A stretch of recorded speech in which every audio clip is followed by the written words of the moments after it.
সরস্বতী পুজো উপলক্ষে বাড়িতে বানিয়েছিলাম চিলি পনির। চলো রেসিপিটা দেখো। প্রথমেই পনিরটাকে কেটে নিলাম। কেটে নিয়েছি ক্যাপসিকাম, পেঁয়াজ, আর নিয়ে নিয়েছি 3 ধরনের সস। এবার একটা অ্যারারুট আর ময়দা আর ডিম দিয়ে একটা ব্যাটার তৈরি করেছি। ওর মধ্যে পনিরগুলো দিয়ে দিয়েছি। কড়াইতে দিয়ে দিয়েছি তেল। এবার পকোড়াগুলো ভালো করে ভেজে নেবো। হয়ে গেছে আমার পকোড়া ভাজা। ওই তেলেতেই পেঁয়াজ দিয়ে দিলাম ক্যাপসিকাম।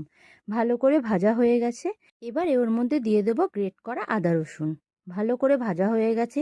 এবারে দিয়ে দেবো ওর মধ্যে টমেটো সস, দিয়ে দেবো কিছুটা পরিমাণে চিলি সস। এবার ভালো করে কষাবো। কষানো হয়ে গেছে, দিয়ে দেবো একটু সয়া সস, ওই 1 চামচের মতন। ভালো করে কষিয়ে নিয়ে পকোড়াগুলোকে ওর মধ্যে দিয়ে দিলাম। দিয়ে ভালো করে নাড়াচাড়া করে নিয়ে দিয়ে দিলাম সামান্য পরিমাণে জল, দিয়ে দিলাম কাঁচা লঙ্কা। এবারে ভালো করে ফুটলে ওর মধ্যে সামান্য পরিমাণে নুন দিয়ে দিলাম কিছুটা পরিমাণে অ্যারারুট গোলা।